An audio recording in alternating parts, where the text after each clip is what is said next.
Now, I want to get down to the simplest possible nitty-gritty of what we've been talking about in a very easy way. To ask ourselves the question, quite fundamentally, what's all the trouble about? In other words, what is your state of mind when you contemplate the possibility of everything becoming nothing? All right, so the universe is a transitory system, like a bubble, like smoke, like foam on the water. And so, how easy? Just go along with it, dissolve. Then what? What does that do to you when you envisage that possibility? How do you feel inside? Why do you feel that way inside?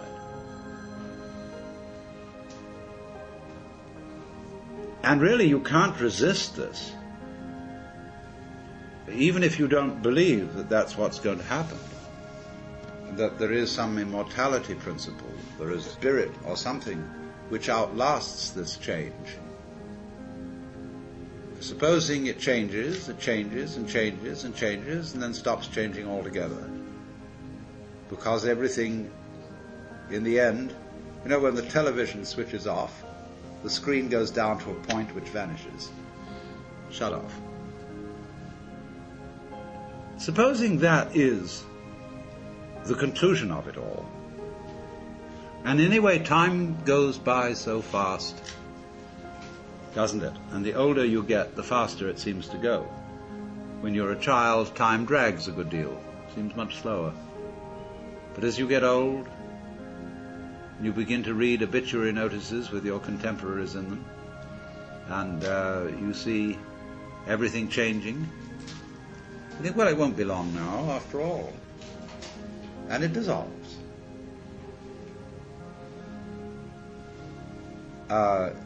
It may be a very painful dissolution, mostly because you're resisting it.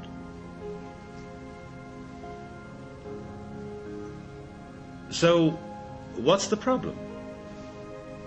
Why don't we want to give up? What do we think we're going to get by holding on and by resisting the dissolution? Now, I'm not saying at the moment that, as I'm a sort of preacher, advocating giving up. What I'm interested in, for you to feel, is what do you really feel like inside at the prospect of there being nothing, of this whole thing being a bubble that dissolves?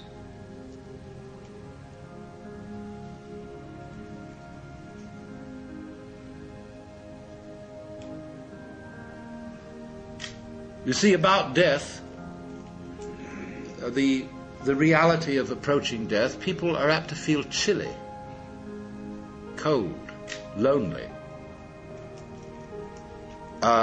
scared because it's an unknown. The most frightening thing about death is there might be something beyond it, and you don't know what it is. You remember facing the world as a child, or at any time. The world is full of threats, mostly from other people. And there are monsters. There are all sorts of things which scare you, but beyond every monster is death. Dissolution is the end of it all.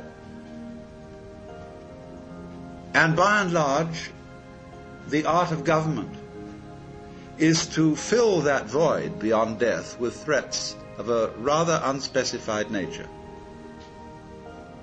so that we can rule people by saying, if you don't do as I tell you, I'll kill you, or you'll kill yourself.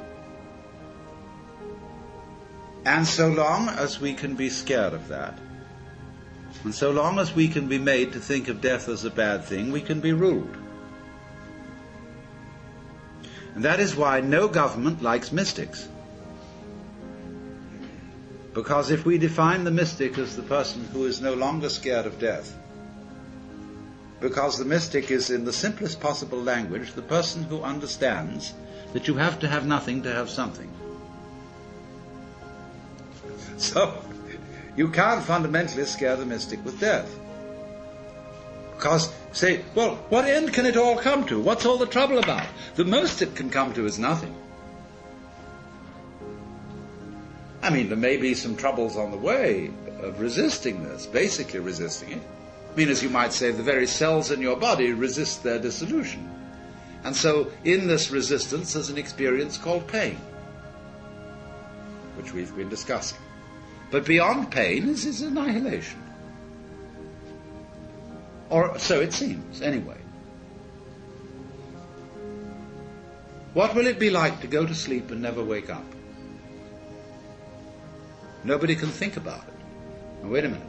Nobody can think about it. But what is that state when you're teased out of thought? See, get with it. Going to sleep and never waking up. This is not, as you would fantasize it, a state of being in the dark forever. It is not like being buried alive, because then there's an experience of darkness. Now, I remember a little while ago having at one of my seminars a girl who was born blind. And I had the most interesting discussion with her, because she doesn't know what darkness is. The word is absolutely meaningless to her, because she's never seen light. Now, so, when you really think about nothingness, it becomes like how your head looks to your eyes. And behind the eyes you don't see darkness, do you? Right now. You're not aware of a contrast of light here, black there. Behind the visual field, this way, you can't see darkness. There is simply nothing conceivable at all. Neither darkness nor light. See? All right. So, might one venture to say almost that that area of blankness we call death is what lies behind the eyes. In other words, it is what we can't think about. That's what's watching. In other words, the farthest we can go in thinking about nothing, you see, we get to the root of the matter. Let me put this in another way. The world is form. Now, you cannot look for the origin of form in form. Because what you would get then would be a universe where you couldn't make out any form at all because there was so much of it. It would be like writing a letter on top of a newspaper. But one can read, one can see form, one can see the world, simply because there's always emptiness behind it. So you see, in this way, emptiness being the mother of form. And you can always say, yes, only the form is there, that's all that's real. But that is only saying it's all that is figure. What about background? It always has to be there.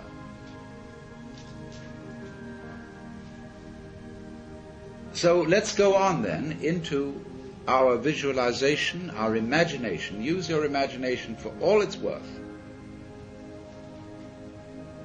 to think yourself into the fact that this whole sense of importance, of vitality, of aliveness, of being is simply a sudden experience which was nothing before it started and will be nothing after it's over.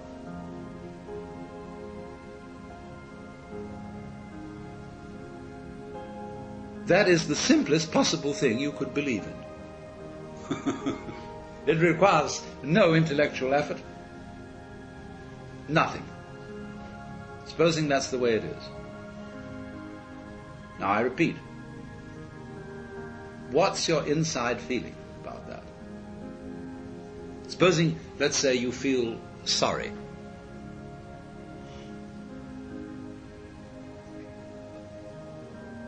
For whom is this sorrow? Who, when it's all over, will there be to feel sorry?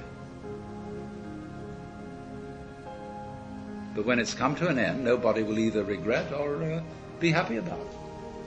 That will be that. So in a way you can say, well, this feeling of sorrow that I have that it's going to come to an end is really rather irrelevant, because let me look at the thing from the other direction. Supposing it never would come to an end.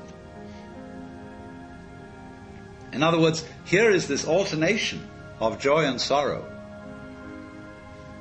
And however happy I am today, I'm always going to feel miserable later on. And then maybe happy again, but then after that miserable. And this is never going to stop. I just can't get rid of the damn thing. Well, that's pretty depressing, isn't it? I mean, when you think it through. So you say, well, let's make a compromise between these two possibilities. One is that this compromise is, in other words, that it will disappear altogether, but then it'll start again. Because when it starts again, it'll feel like it does now, which is that it never happened before. So you're always in the same place, just like you feel now. Let's supposing that the Hindus are right, that the universe lasts for 4,320,000 years, and then it vanishes, and then it starts and runs for another 4,320,000 years, and then it vanishes, and it does it again. And it does it, and does it, and does it, and does it, and there is no end to this. But fortunately, because of the forgettery, every 4,320,000 years, it doesn't become a totally insufferable bore. There is this blank space, this trough between the crests of the waves. You see? Now the Hindus thought about that, and they got tired. And they thought about the possibility of moksha, liberation, or nirvana, from the everlasting cycle of appearing and disappearing. But then when they had thought that through, the Buddhists, for example, having really said, now we've got the trick, as the Buddha said after his enlightenment, now I've found you out, you who build the house. I'm going to take the house apart. The roof beam is brought down. Desire is the builder of the house. See, I've found you. Never again shall you build it. And the Buddhists thought that one over. Yes, they're crazy. We found a way out of samsara, the wheel of birth and death. And somebody one day said, but, isn't that rather selfish? You get yourself out. What about all the other people? Don't you have any feeling of compassion? Oh, yes, they said, of course. We forgot that, didn't we?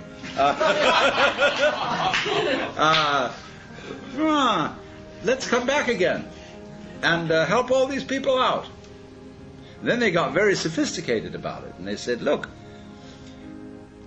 if nirvana is released from birth and death, then they're opposed. And so nirvana and birth and death go together, and they will have to imply one another. So you're only really released if you see that, if you see that nirvana and birth and death are the same thing. Now I'm going to pull a fast one on you. So every time an incarnation occurs, it feels like this one. See, it might be quite different. We might be reincarnated in another universe as beings of an altogether different shape. See? Not at all like human beings. But because we were used to it, we would feel that that was the human shape. We would say, well, that's natural. Obviously, that's the way things are. So naturally, if you appeared in the form of a spider, you would look around at other spiders and say, well, yes, of course, this is natural shape to be in. This is the human shape. Something that is not us looks at us and thinks we look perfectly terrible.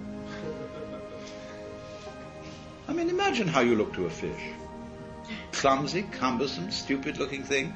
Because the fish is so elegant and graceful and can slide through the water so beautifully. The human beings can't even swim properly. So don't you see that in every world that comes into being, or could come into being, it seems just like it seems now. And every species that you could belong to would seem like this one.